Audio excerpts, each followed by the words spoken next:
კიდევ ერთხელ მოგესალმებით, ეთერშია მთავარი 3-ზე მე ქეთი კვაჭანტირაძე ვარ.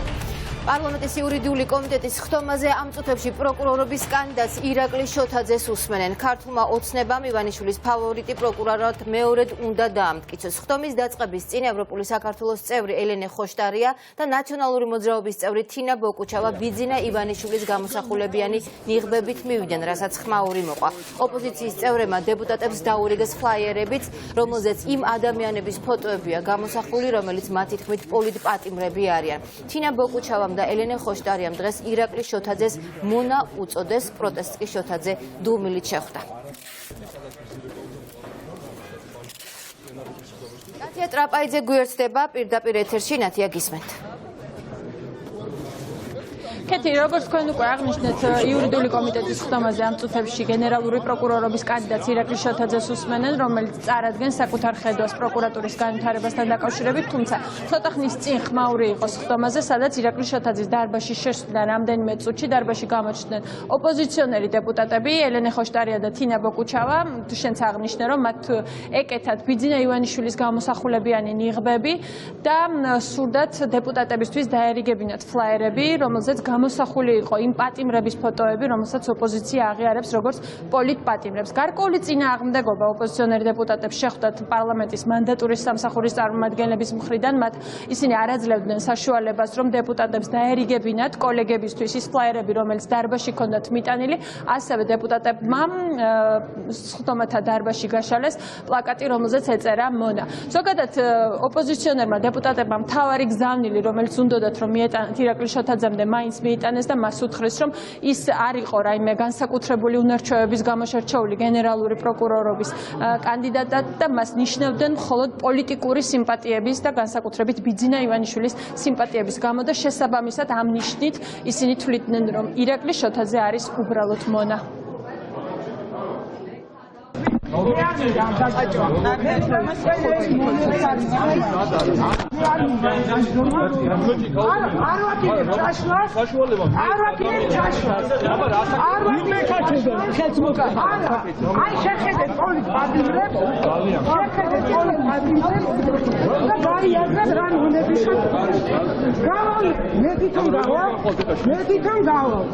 მე თვითონ გავალ, ნუმეჭი არაფერად ჩაშლა. შოთაძე მინდა ორი პატიმრებს და იცოდეს, აი ამის მონახარ თქვენ. ესმით?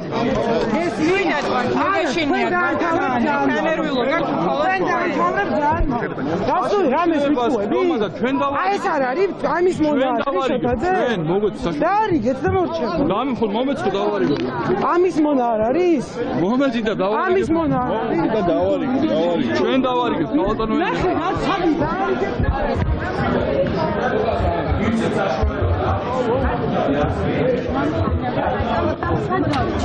საათ, ვიტყვეს? აი, აქედან აიგეთ ნუ გაადიხართ იქ.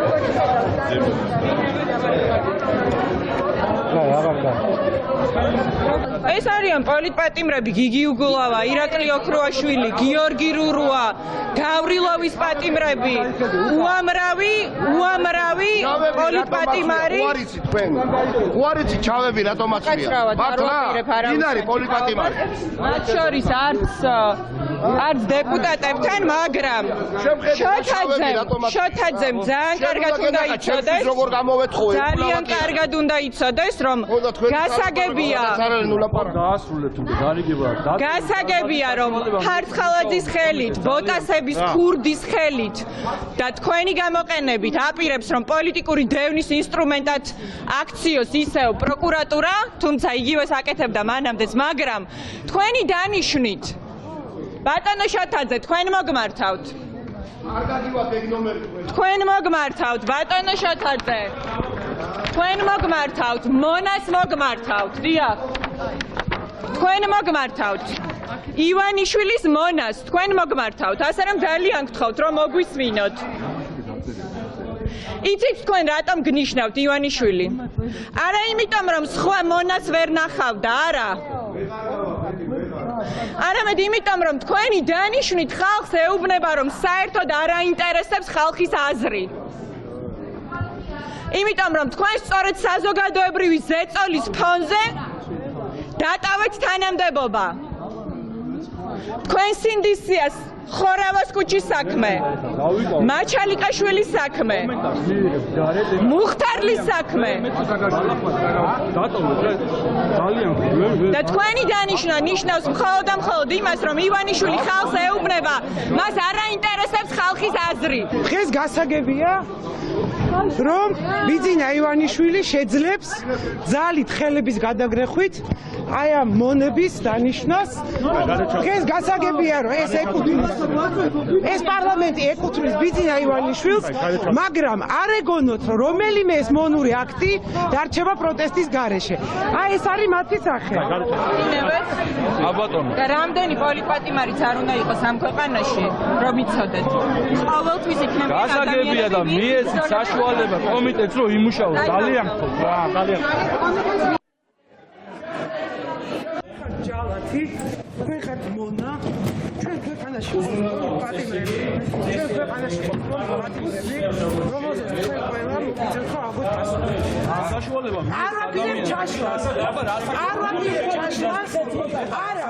აი შეხედეთ პოლიტიკას.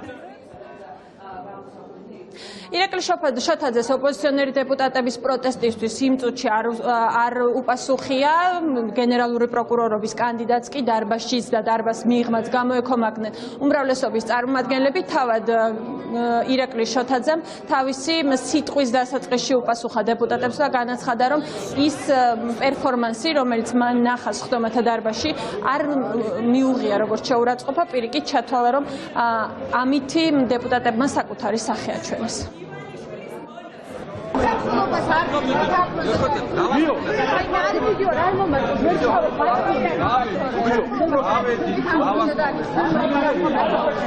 უხერხულობას უნდა გზნობდნენ ის ადამიანები, ვისაც შინაგანი კულტურაც კი არ გააჩნია. ხალხო, რა დღეში ხარ? გამაგებინებ.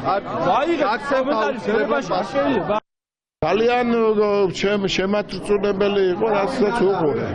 ადამიანები არიან იმ პოლიტიკურ ძალაში, თვითონ არ ჩაუდენიათ, მაგრამ სისხლი დაღვარეს. ძალიან დიდი რაოდენობით ადამიანი გააუბედურეს. დღეს ისე იქცევიან, გეგონება დემოკრატიის ერთადერთი ბაძებარები არიან და თანაც ევროპის ეგიდი. ახალგაზრდა გოგო არ ვიცი ვინ არის, მაგრამ ყოველ შემთხვევაში რომ მიაძახა და ჩამოახია სახეზე ეს პერფორმანსის ბატონო თქვენ ვისი ტიტუშკა ხართ მე არ ვიცი, მაგრამ ყოველ შემთხვევაში ჟურნალისტი როგორ ახართ, კიდე ერთხელ გეუბნები, ჯერ ესეთი სიტყვა ტიტუშკას რო იტყვი, ეხლა უნდა უთხრა იმ გოგონას გამოვიდეთ და თქვენ ადამიანების შეურაცხყოფას როცა დაანებებთ თავს, თქვენი ტელევიზია, თქვენი აქტივისტები, თქვენი ჟურნალისტები, მე მგონი უკეთესად იქნება. სახის დაკარგვის რაღაცა კონკრეტული მაგალითები ბევრი ვნახეთ, მაგრამ ეს ერთ-ერთი განსაკუთრებული იყო და მართ აი გულწრფელად გეუბნებით, მე მწყვენოდა დღეს ხვის მაგივრად, ეს ხვები იყვნენ ის ხალბატონები, ვინც ეს პერფორმანსი დადგა. მე მგონია, რომ ამის იქით კომენტარიც არ უნდა გავაკეთოთ, უკომენტაროთ შეიძლება დაეწეროს ამ კადრებს ჩვეულები.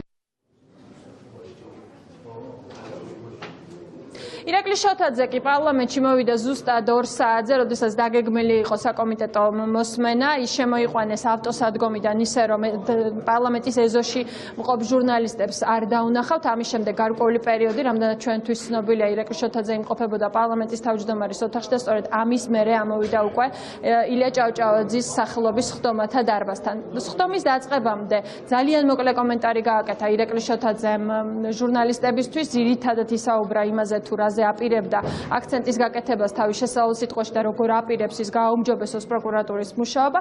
სხვა შეკითხვებს, რომელიც ჟურნალისტებს არაერთი ჰქონდა, დაგვპირდა, რომ გვიპასუხებს უკვე სხდომის დასრულების შემდეგ. დღეს წავდგები კომიტეტის წინაშე, როგორც თქვენთვის ცნობილია, საბოლოო ჯამში გადაწყვეტილება პარლამენტმა უნდა მიიღოს ახალი გენერალური პროკურორის შესახებ. მე ჩემი პროგრამით ვარ მოსული, ვაპირებ საუბარს კომიტეტთან იმ მიმართულებებზე, იმ ხედვაზე, რაც მე გამაჩნია პროკურატურის განვითარების და რეფორმირების გზაზე.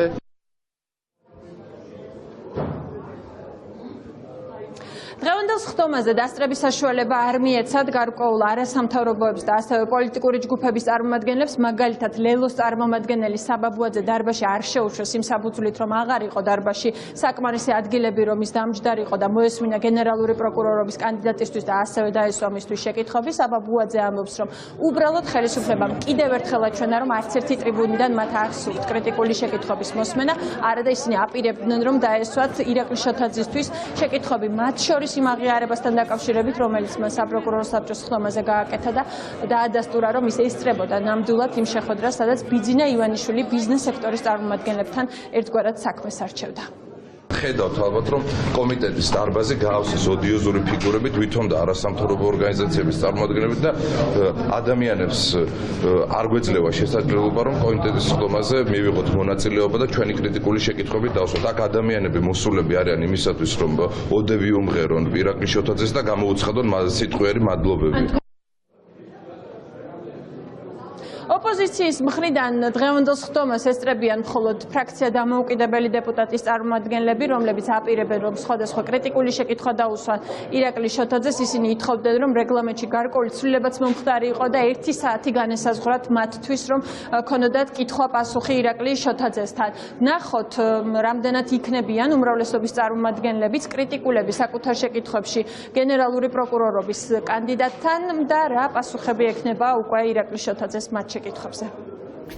მადლობა ნათია ტრაპაიძე პარლამენტიდან საუბრობდა პირდაპირ ეთერში, სადაც ირაკლი შოთაძეს უსმენენ. ირაკლი შოთაძის დამტკიცების პარალელურად კი ხმაურია პარლამენტთან დილიდან სამოქალაქო აქტივისტებმა ბოტასები და გაყალბებული საქმეების ფოტოები მიიტანეს. მათ პარლამენტის წინ აღმართულ რკინის კედელზე იმ საქმეების ჩამონათვალი გააკრეს, რომელიც შოთაძის მთავარი პროკურორობის დროს გაყალბდა. მათ შორის დეკანოს მამალაძის, მაჩალიკაშვილისა და აფგან მუხტალის საქმეებია. სიმბოლურად პარლამენტის კედელზე ჩამოკიდეს ბოტასებიც. აქტივისტები ამბობენ, რომ შოთაძე ფორმალური ფიგურაა და რეალურად ის გერმანიაში ფეხსაცმლის ქურდობისთვის ნასამახლები ყოფილი პროკურორის ოთარ ფარცხალაძის გავლენის ქვეშ იმყოფება.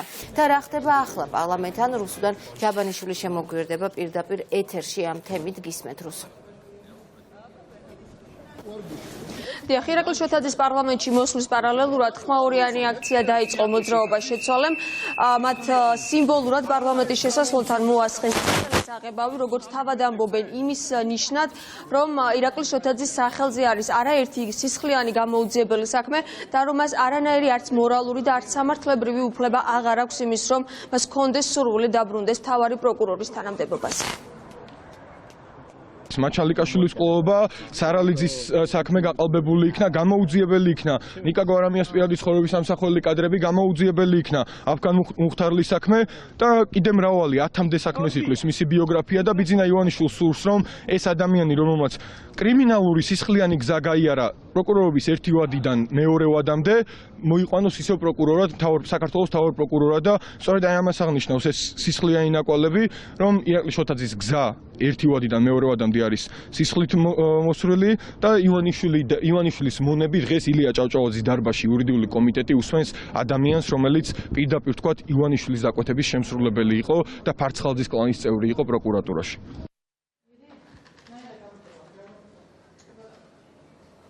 მოძრაობა შეცვალეს პარალელურად, ასევე აქცია გამართა მოძრაობა ლელოს აქტივისტებმა, რომლებიც ირაკლი შოთაძეს და ბიძინა ივანიშვილს სწორედ მათი ლიდერების პოლიტიკურად დევნაში ადანაშაულებენ. ისინი ამბობენ, რომ არანაირი დამოუკიდებლობის გარანტია არ არსებობს ირაკლი შოთაძის დამტკიცების შემთხვევაში და რომ ის პირდაპირ იქნება ხელისუფლების და ბიძინა ივანიშვილის მითითებების უპირობო შემსრულებელი.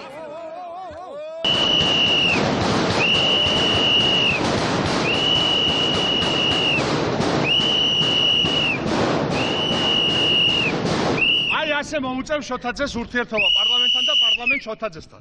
შოთაძე არის ჩვეულებრივი მონა, ერთი ჩვეულებრივი გენერალური პროკურორი ფარცხალაძის მონა და შნირი რო იქნება. ეხლა ამაზე მეტი სირცხვილი რა შეიძლება იყოს შოთაძესთვის, ხო? ეხლა ის რო გვერდიდან მიიპარება და აქედან გვერდითა შესასვლელიდან და უკანა შესასვლელიდან, ესე სირცხვილია, მაგრამ მე ვთვლი ყველაზე დიდი სირცხვილი შოთაძის, რაც აი სამართლებრივ დარღვევებზე და ანუ გადასწომებზე და სისხლის სამართლის დანაშაულებებზე აღარაფერს აღარ ვამბობ. ანუ სირცხვილი ეხლა გენერალური პროკურორი რო ფარცხალაძის და ბოტასების ქურდის შნირი რო იქნება და მონა რო იქნება ხდება. ამაზე დიდი სირცხვილი. ამაზე დიდი სირცხვილი. რა იყო რა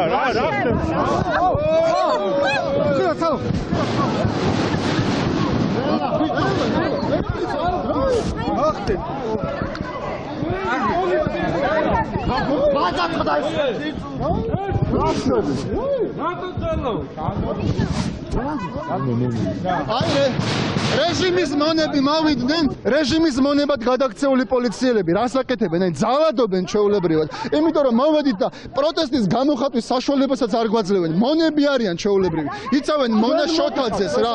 ბიძინა ივანიშვილის მონა შოთაძე, რომელიც შეიპარა მგონი ხობეზე გადაძვრა, რომ აქ ადამიანებისათვის პასუხები არ გაეცა კითხვებზე, რომელიც არსებობს. თუ რატომ გააყალბა ესა თუ ის საქმე რა. ამ პროტესტის ფონზე უწევს მას მორჩილ დეპუტატებთან კითხვებზე პასუხის გაცემა. საშვებით არ გვიშვებენ. შეეშინდათ 5 სამოქალაქო აქტივისტის, როცა სისხლის სამართლის დამნაშავეს ნიშნავენ ქვეყნის მთავარ ბრალმდებლად. ეს არის ფარცხალაძის და ივანიშვილის შნირი და ამას ქართველი ხალხი არ დაუშვებს. ქართულმა ხალხმა მიაღწია ერთხელ უკვე მის გადაყენებას, ეს არის ჭანჭიკი ბიძინა ივანიშვილი და შოთაძე შემონა, როცა აღარ დაჭირდები ბიძინა ივანიშვილს მაშინ მოხსნის მაგშენი პროკურორების თანამდებობიდან. აქციის მონაწილეები რჩებიან საკანონმდებლო ორგანოსთან, ისინი ხვალად საპირებენ საპროტესტო აქციის გამართვას და გაპროტესტებას ქართულოცნების მიერ ირაკლი შოთაძის მთავარ პროკურორად კიდევ ერთხელ დანიშნას. რუსუდან ჯაბანიშვილი საუბრობდა პირდაპირ ეთერში. ირაკლი შოთაძეს დღეს როგორც ნახეთ პარლამენტის იურიდიული კომიტეტის ხდომაზე უსმენენ, თუმცა მის კანდიდატურას ქართული ოცნება უკვე ხვალ დაამტკიცებს. ოპოზიცია ხვალ შოთაძის დამტკიცების პარალელურად პარლამენტთან აქციას აანონსებს, მათ დღეს მოქალაქეებს პარლამენტთან მისვლა და პროტესტის გამოხატვას თხოვეს. ირაკლი შოთაძე ეს არის უბრალოდ სახელი და გვარი. მისი ერთ-ერთი ღირსება და დამსახურება არის უშუალო, ასე ვთქვათ, ერთგულება და ყველა დავალების შესრულება ივანიშვილის და ქართული ოცნების ლიდერების. ეს არის ერთადერთი პრინციპი, რითაც ის შეეჭა. რა თქმა უნდა, ყველა მიჩით, რომ არც კონკურსი ყოფილა, არც არაფერი ყოფილა. ჩვენ სრულად ახალ სისტემას შევემუშავეთ მთავარი პროკურორის შერჩევის, რომელიც მისცემს ერთხელ და სამუდამოდ ქვეყანას გარანტიას, რომ პოლიტიკურად მოტივირებული ადამიანი, პოლიტიკურად კონტროლირებადი ადამიანი არ იქნება პროკურატურის სისტემის ხელმძღვანელი. ასე რომ ბატონ შოთაძეს ვაძლევ ოქტომბრამდე მას მოუწევს მეორე განცხადების დაწერა აუცილებლად სახლში წასასვლელად.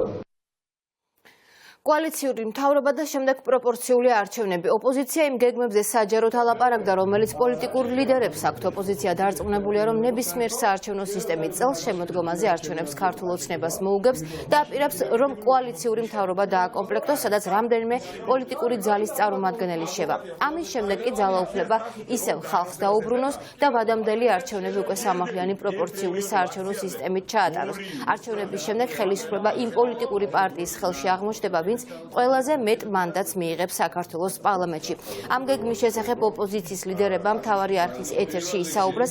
ნათია გოგსაძე განაგრძობს საუბარს ამ თემაზე. ნათია, გისმენთ. პირველ ეტაპზე საჭიროა ოპოზიციური ერთობის შენარჩუნება და რაც ყველაზე მნიშვნელოვანია 4 აპრილის აქციაზე პოლიტიკური ძალები უკვე გამოაცხადებენ მათ სამოქმედო გეგმას. ოპოზიციის წევრები ამბობენ, რომ თავდაპირველად უნდა მოხდეს შეჯერება მაჟორიტარობის კანდიდატებზე, ისე როგორც თბილისში, ასევე რეგიონებში და სწორედ ამის შესახებ აპირებენ ისინი, რომ ინფორმაცია მიაწოდონ საზოგადოებას და საკუთარ ამორჩეველს. 20-20-ის წარმატებული არჩევნების შემდეგ კი მიაჩნიათ, რომ ჯერ უნდა ჩატარდეს რეფორმები, მათ შორის პროპორციულ სისტემაზე გადასვლა, რომელიც არის საზოგადოების დაკვეთა და ასევე მართლმსაჯულების სფეროში არსებული რამდენიმე საინტერესო რეფორმა. შესაძლებელია ჩატარდეს ასევე თვითმმართველობის არჩევნებიც, ამას დაელოდოს ოპოზიცია და ამის შემდეგ დანიშნოს რიგ გარეშე არჩევნები. თუმცა ოპოზიციის წევრები ამბობენ, რომ ეს ყველაფერი მოხდება იმ შემთხვევაში, თუ კი იქნება საერთო ოპოზიციური კონსენსუსიც ამ თემაზე.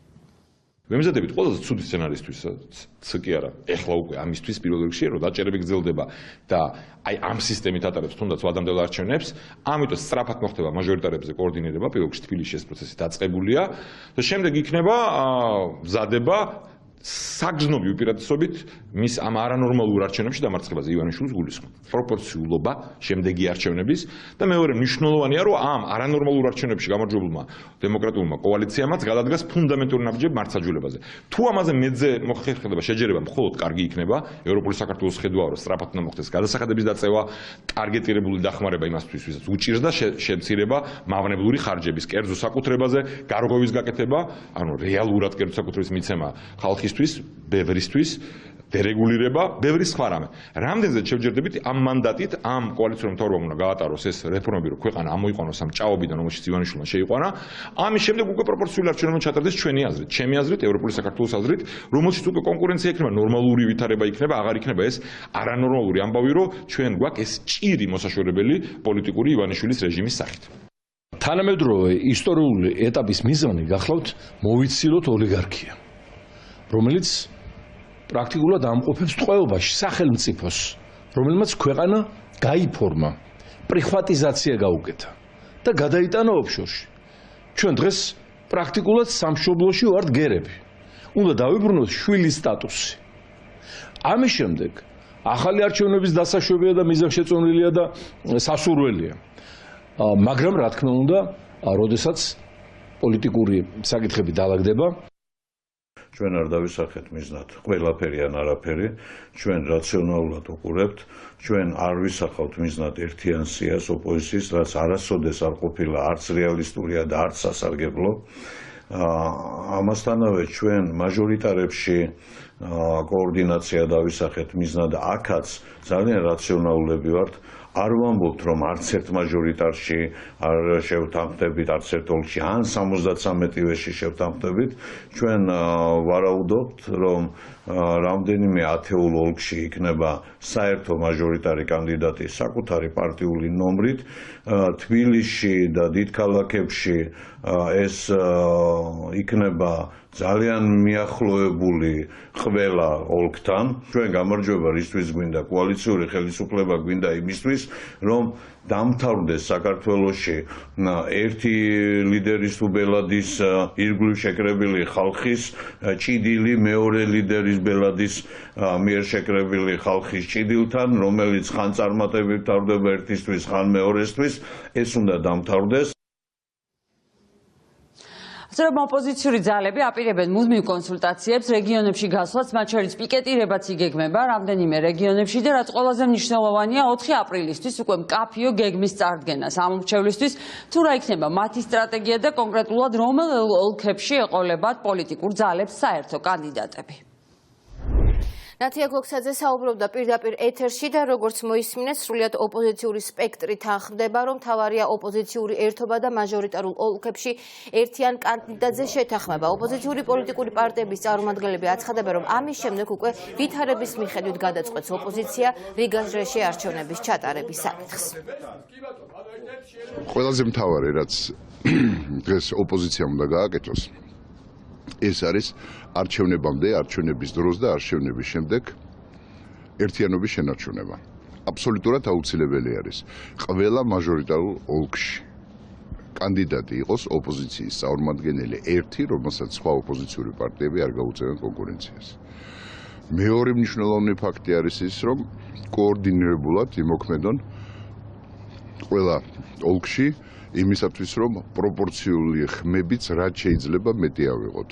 აბსოლუტურად შესაძლებელი არის ქართული ოცნების არჩევნებში დამარცხება, განსაკუთრებით თუ ერთად კოორდინირებულად, გააზრებულად ვიმოქმედებთ.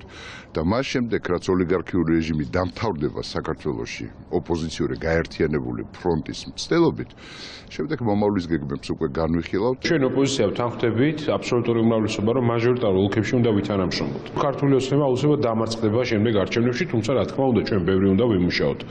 მაგრამ რაც შეეხება არჩევნების შემდგომ კიდე რიგარეში არჩევნების ჩატარებას, მე ვფიქრობ, რომ ეს არ დაჭირდება ქვეყანას, იმიტომ რომ ყველა პოლიტიკური ძალა იქნება წარმოდგენილი პარლამენტში და ჩვენ შევძლებთ გრძელვადიანი მყარი კოალიციის გაკეთებას. მე მართლა ვფიქრობ, რომ დადგათ გრო, რაც შეიძლება მეტი ფართო კოალიციური მმართველობა იყოს ქვეყანაში. ჩვენ მიზანს წარმოადგენს ოპოზიციამ ერთობლიობით ამ შემთხვევაში რადგანაც ეს მახინჯის სისტემა შენარჩუნებული იქნა, სწორედ ამ სისტემით დავამარცხოთ და გავანადგუროთ ქართული ოცნება, ჩამოყალიბდეს კოალიციური მთავრობა, რა თქმა უნდა, მომხრევად, სწორედ ერთობლივი ძალით შესაძლებელია ქვეყნის ამ ჭაობიდან და ამ უბედურებიდან გამოყვანა, რომელშიც ოლიგარქიამ შეიყვანა. ავტორიტარიზმის არჩევით ქართულმა ოცნებამ წითელი ხაზი გადაკვეთა. არ არის დემოკრატია, არ არის ეროვნული ერთობა, არ არის ევროპული გზა. ამის შესახებ ტვიტერზე საქართველოს მესამე პრეზიდენტმა გიორგი მარგველაშვილმა დაწერა და დაანონსა, რომ პოლიტიკაში ბრუნდება. ამას ვერ ვუყურებ, ბრუნდები აქტიურ პოლიტიკაში. ვემსახურებით ჩვენი დასავლური არჩევანის მისიას ჩემს მეგობრებთან და ქართულ ხალხთან ერთად, წერს მარგველაშვილი, მანამდე კი მან პოლიტიკური გეგმების შესახებ მთავარ არხთან ისაუბრა. ჩემ მიზანს ხედავ გაძლიერდეს ის პოლიტიკური გაერთიანება, რომელიც დღეს დემოკრატიული პროცესის ლოკომოტივია საქართველოში და ითხოვს უფრო სამართლიან არჩევნებს, სამართლიან საარჩევნო სისტემას, რომელშიც პოლიტპატიმრები არ აყავს ქვეყანას, ეს არის ამ წუთის პოლიტიკური მიზანი. ხოლო დანარჩენი ამ პროცესს რანაირად შეიძლება მე დავეხმარო და გავაძლიერო ეს პროცესი, ამას პოლიტიკური კონსულტაციების შემდეგ მოგახსენებთ. გიორგი მარგველაშვილის პოლიტიკაში დაბრუნების გადაწყვეტილებას კახა კალაძე გამოეხმაურა. ქართული ოცნების აღმასრულებელმა მდივანმა საქართველოს ექს-პრეზიდენტს პლასტელინი უწოდა და თქვა, რომ არ აქვს არანაირი მნიშვნელობა დაბრუნდება თუ არა ის პოლიტიკაში. იმ განცხადებებთან დაკავშირებით, რაც მარგველაშვილის მხრიდან მოვისმინეთ, მე გეტყოდით ჩემ პოზიციას, რომ პოლიტიკური პლასტელინილს არ მგონია რაიმე პრობლემა ჰქონდეს სხვადასხვა პოლიტიკურ პარტიებთან მიკედლების შესაბამისად, მათ შორის სააკაშვილთანაც ჩვენ მისი განცხადება მოვისმინეთ და შესაბამისად დაველოდოთ. დაიწყებენ თუ არა ქართული ოცნებიდან წასული დეპუტატები დამოუკიდებელ მოლაპარაკებებს ხელისუფლებასთან და შეიქმნება თუ არა მოლაპარაკებების ახალი პლატფორმა. ქართულ ოცნებაში ამბობენ, რომ არაფერი იციან ყოფილი თანაგუნდელების ინიციატივებზე საარჩევნო სისტემასთან დაკავშირებით. ივანიშვილის ხელისუფლების წევრები ელოდებიან შეთავაზებას და ამის შემდეგ დაიწყებენ განხილვას.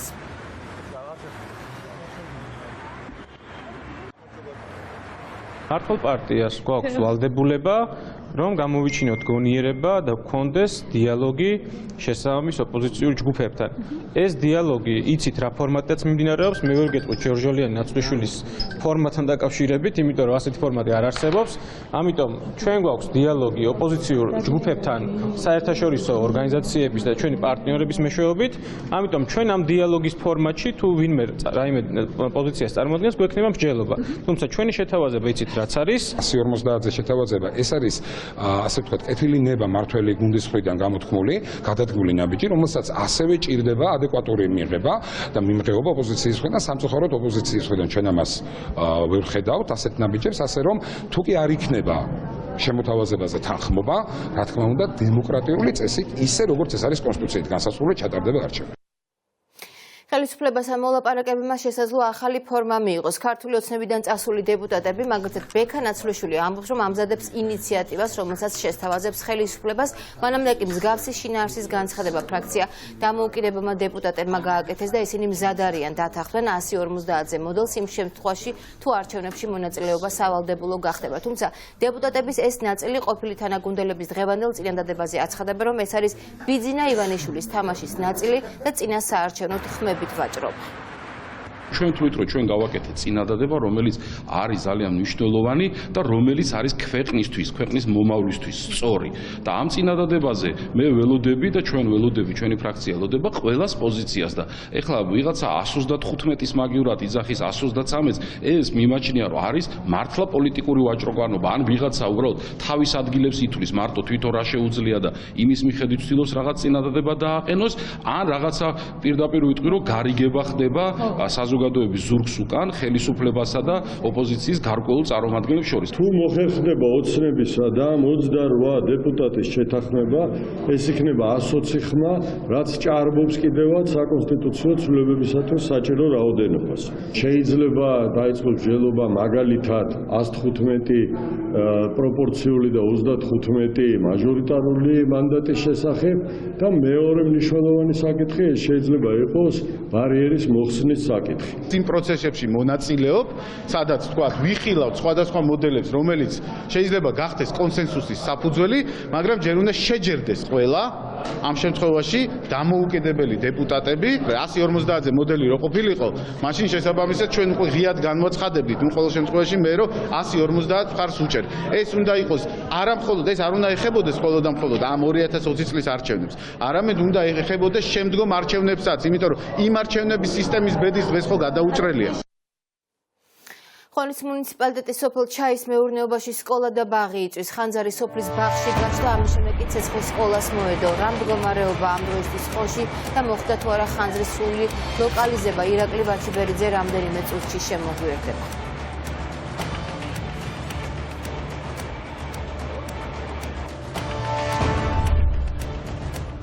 ასევე მთავარში პოლიტიკური დევნის გაგრძელება მთავარი არხის დამფუძნებლისა და გენერალური დირექტორის წინააღმდეგ. სასამართლო დაჩქარებული წესით განიხილავს ნიკა გვარამიას საქმეს.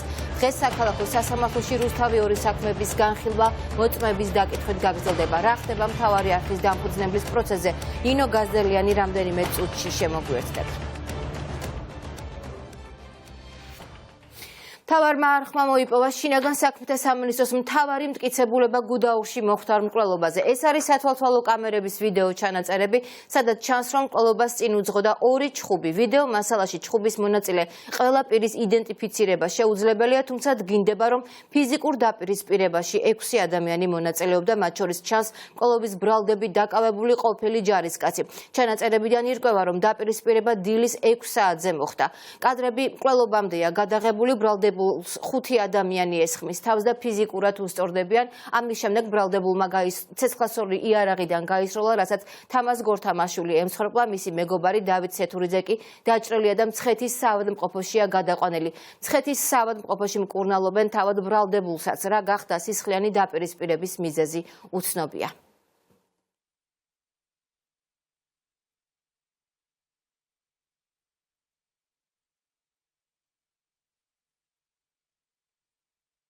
პაციენტი ჯერჯერობით რეანიმაციულ აყოფილებაში რჩება.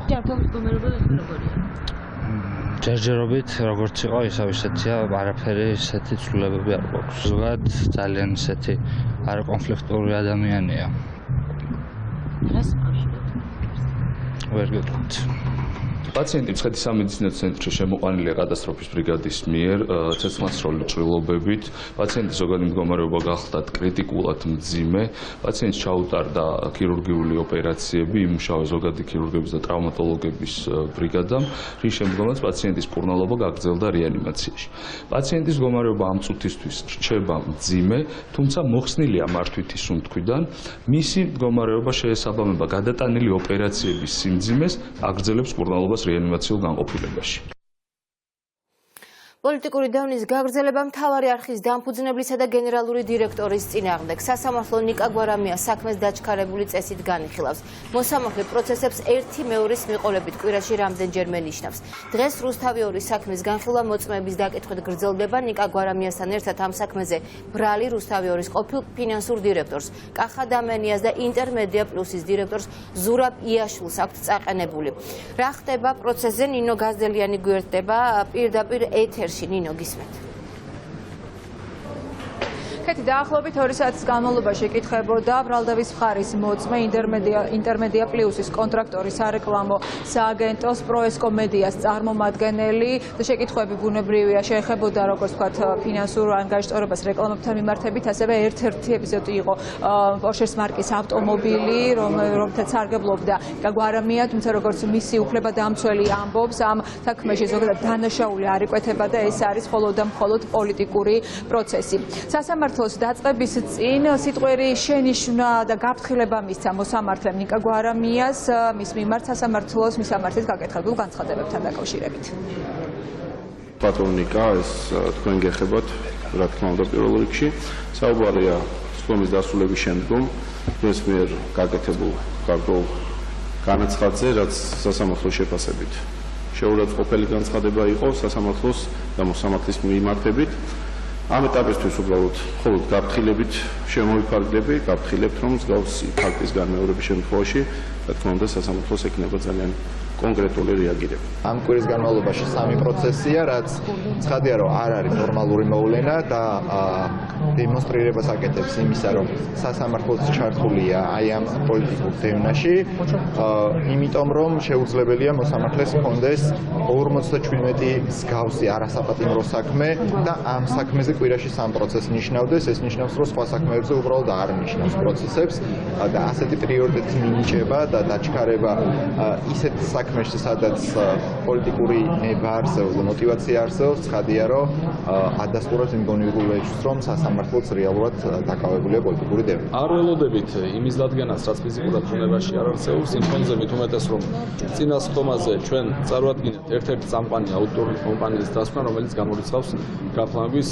ნიშნებს. ვნახოთ, მოვისმენთ მოწმეებს, დავუსვავთ შეკითხვებს, საკმაოდ ხანგრძლივი ეტაპია და ჯერა რომ სასამართლოსაც დავარწმუნებთ, რომ აქ მსგავსი დანაშაულის ნიშნები მე ვსაუბრობ გაფლანგვაზე, ვინაიდან ბატონი კახაბერდამენიას ინტერესებს წარმოადგენენ, არამედ გაფლანგვის ნიშნები საქმეში არ დარჩება. ეს წარმოვადგინეთ 4 მოწმე, აღნიშნული მოწმეები იკითხება სხვადასხვა ეპიზოდთან დაკავშირებით, მათ შორის არის როგორც მოგესალმებით 3 ეპიზოდი არის, ერთი არის გაფლანგვის ეპიზოდი ამასთან დაკავშირებით და ასევე პორშეს ეპიზოდთან დაკავშირებით მოხდება დაკითხვა და დაველოდებით მოწმეები რა ინფორმაციას მიაწვდიან სასამართლოს. პროცესი ამ წუთებშიც გრძელდება. პროკურატურას დღეს 4 მოწმე ყავს დაბარებული, ერთი უკვე დაიკითხა და ასევე დასაკითხი არიან ინტერმედია პლუსის თანამშრომლები, რომლებიც დღევანდელ პროცესზე გასცემენ ბრალდების და ასევე დასახარის შეკითხვებსაც პასუხს და სულ ამ საქმეზე პროკურატურას დაახლოებით 60-ზე მეტი მოწმე ყავს შერჩეული. ეს ნინო გაზდელიანი იყო დღესვე საქალაქო სასამართლოში პოლიტპატიმრის მთავარი არხის ერთ-ერთი მეწელის გიორგი რურუას საქმის არსებითი განხილვა გაგრძელდება. პროცესზე მხოლოდ პროკურატურა იტყვის შესავალ სიტყვას. გიორგი რურუას ადვოკატი კი ამბობს, რომ ბრალდების მხარეს არანაირი მტკიცებულება არ აქვს, რადგან საქმე პოლიტიკურია და გიორგი რურუა ივანიშვილის პირადი პატიმარია. მთავარი არხის ეთერში გასაჯაროებული სკანდალური კადრების შემდეგ ხელისუფლება იძულებული გახდა გამოძიება დაეწყო. კადრებში კარგად ჩანს, როგორ ძალადობენ და აწამებენ გიორგი რურუას იმისთვის, რომ მისი საქმიდან დნმ-ისთვის საჭირო ნივთები ამოიღონ. ხონის მუნიციპალიტეტის სოფელ ჩაის მეურნეობაში სკოლა და ბაღი იწვის. ხანძარი სოფლის ბაღში გაჩნდა და ამის შემდეგ ცეცხლი სკოლას მოედო. თვითმხილველების ინფორმაციით ცეცხლის ალში გახოვული ბავშვები პედაგოგებმა სკოლიდან დროულად გამოიყვანეს. ადგილზე მობილიზებულია 7 სახანძრო სამაშველო ეკიპაჟი. რა მდგომარეობა ამ დროისთვის ხონში ირაკლი ვაჩიბერიძე გვეტყვის. კეთი ხანძრის სალიკვიდაციო სამუშაოები ამ წუთებშიც მიმდინარეობს. 7 სახანძრო ბრიგადის 35-მდე მეხანძრე ბაღში, საჯარო სკოლაში და მეტპუნქტში გაჩენილი ხანძრის კერების ჩაქრობას ამ დრომდე ცდილობენ. თვითმხილველები იხსენებენ, რომ თავდაპირველად ცეცხლი საბავშვო ბაღის ხვენზე გაჩნდა. ამის შემდეგ კი საჯარო სკოლას გადაედო, შემდეგ კი მეტპუნქტიც დაიწვა. პედაგოგები ამბობენ, რომ ცეცხლის ზალში გახვეული და პანიკაში ჩავარდნილი მოსწავლეები საკუთარი ძალებით სკოლიდან გამოიყვანეს. ხონის მუნიციპალიტეტში სოფელი ჩაის მეურნეობაში შემოვიდა შეტყობინება ხანძრის შესახებ. ადგილზე მოსულ მეხანძრე მაშველებს მთლიანად შენობა დაახლოებით 500 კვადრატული მეტრი დახვდათ სასხონო გადახურვა მთლიანად ხანძარში გახვეული. როგორც დაზუსტა აღნიშნულ შენობაში არის განთავსებული სოფლის საჯარო სკოლა, სოფლის ბაგაბაღი და ამბულატორია. მეხანძრე მაშველების მოსვლამდე ადამიანების ევაკუაცია გახორციელდა, დაშავებული არავინ არ არის. ადგილზე მობილიზებულია 7 სახანძრო ავტოცისტერნა, 35 მეხანძრე მაშველი. ბაღის შენობას გაუშვდა ცეცხლი და გადმოვიდა და დაიწყო ჩაისმეურნეობის საჯარო სკოლა მთლიანად. გაკვეთილზე ვიყავი, რა გაჩნდა, როგორ გაჩნდა, არაფერი არ ვიცი.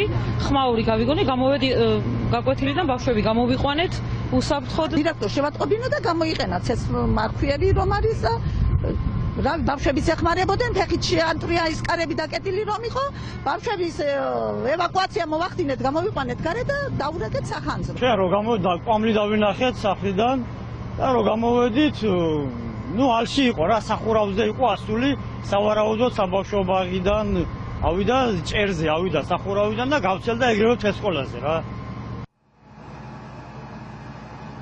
როგორც კომენტარებიდან შეიტყვეთ, საჯარო ბაღისა და სკოლის შენობები მთლიანად განადგურებულია.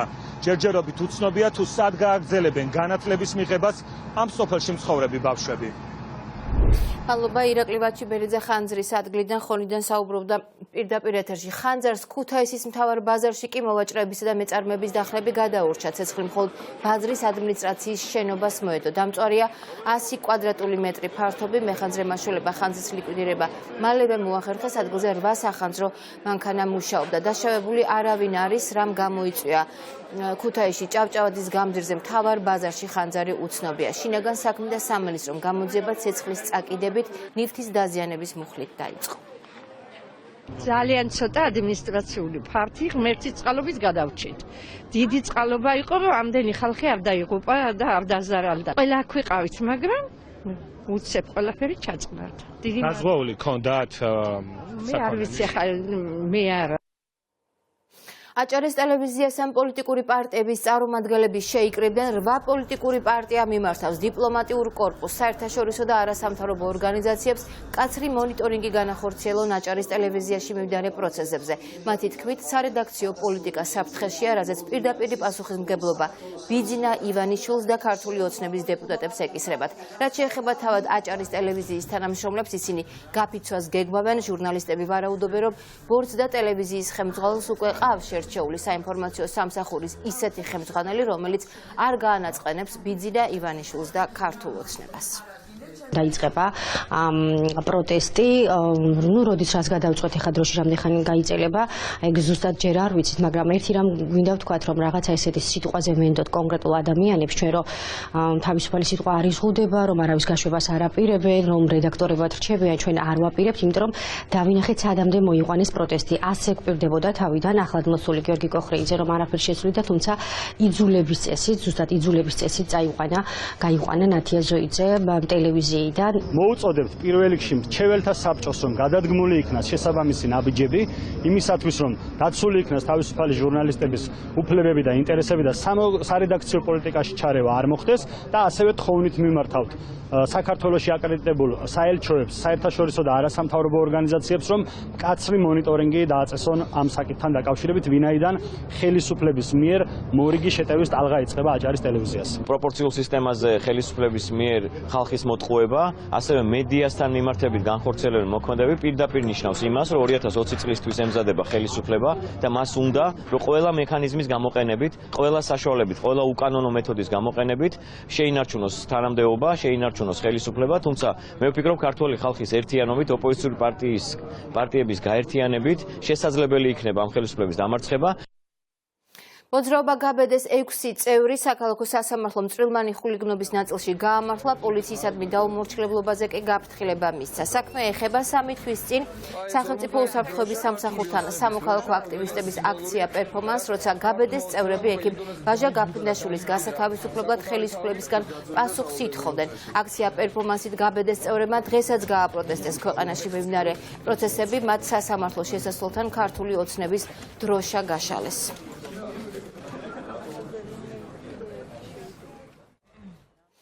ქუთაისში სამოქალაქო მოძრაობა გაბედეს აქციაზე ინციდენტი მოხდა. ახალგაზრდების ჯგუფს სააპელაციო სასამართლოსთან აქციის გამართვა და თბილისში თანამოაზრეებისთვის სოლიდარობის გამოცხადება სურდათ, რისი უფლებაც მათ მანდატურებმა არ მისცეს. აქტივისტებმა სასამართლოს წარმომადგენლებს რეჟიმის მსხვერპლი უწოდეს.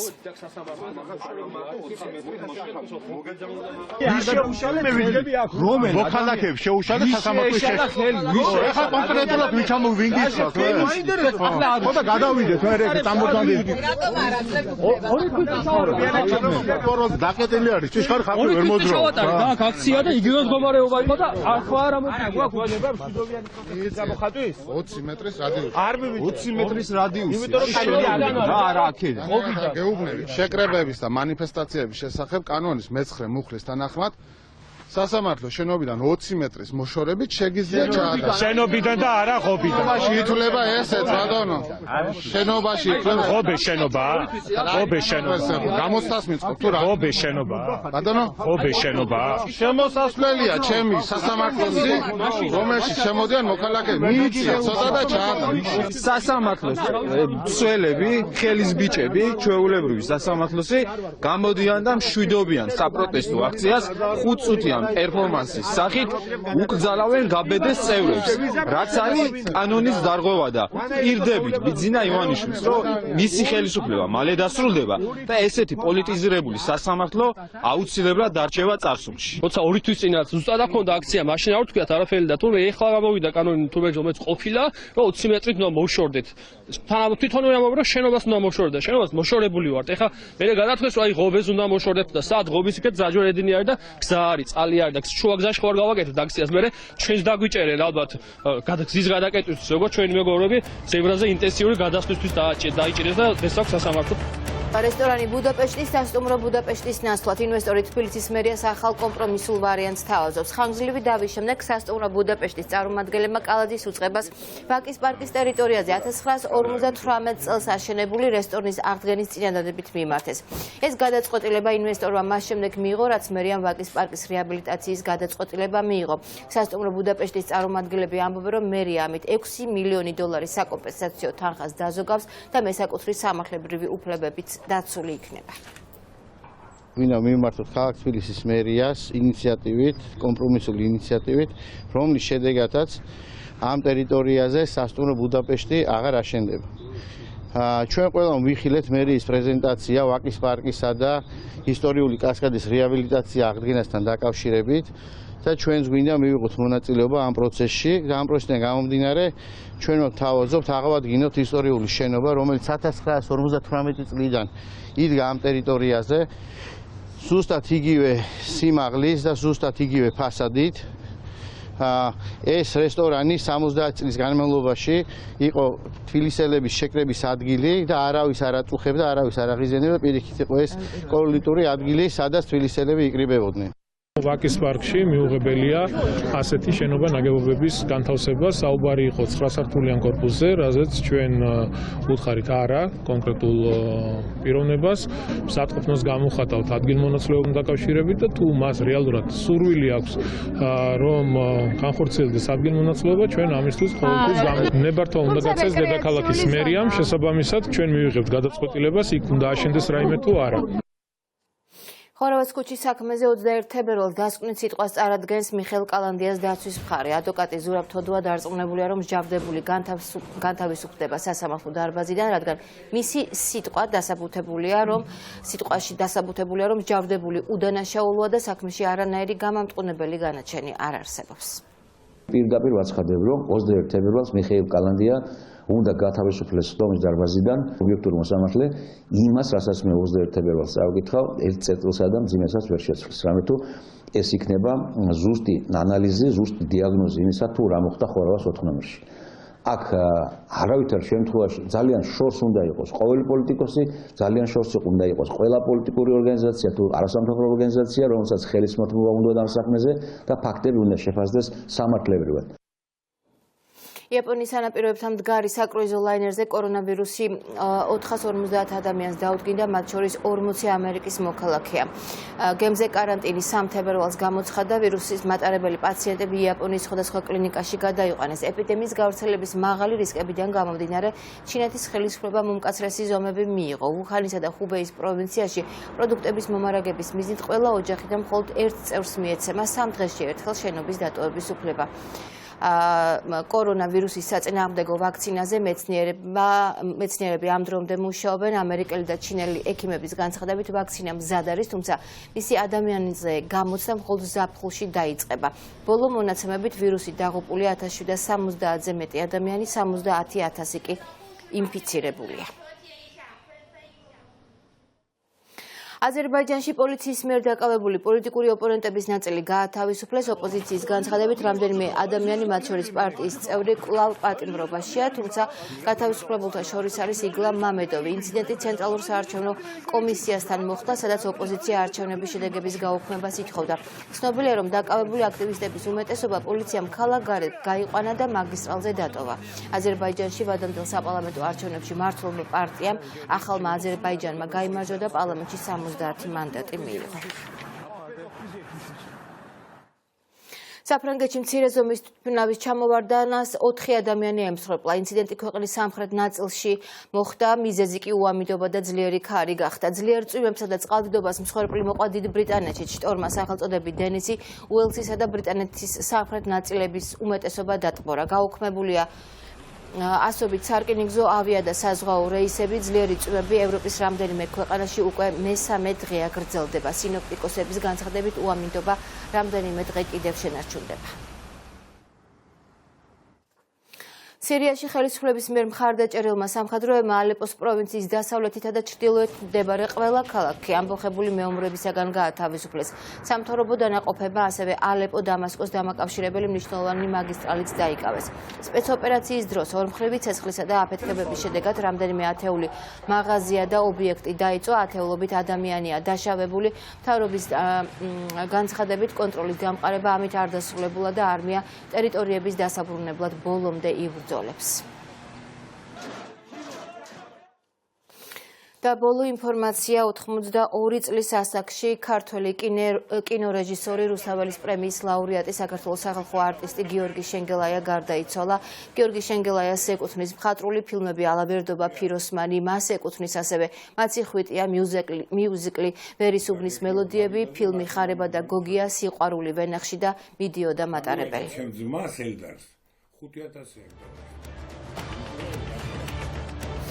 ასეთი იყო ახალი ამბები ამ დროისთვის. მთავარი პირდაპირ ეთერში 6-ზე დაბრუნდება დროებით.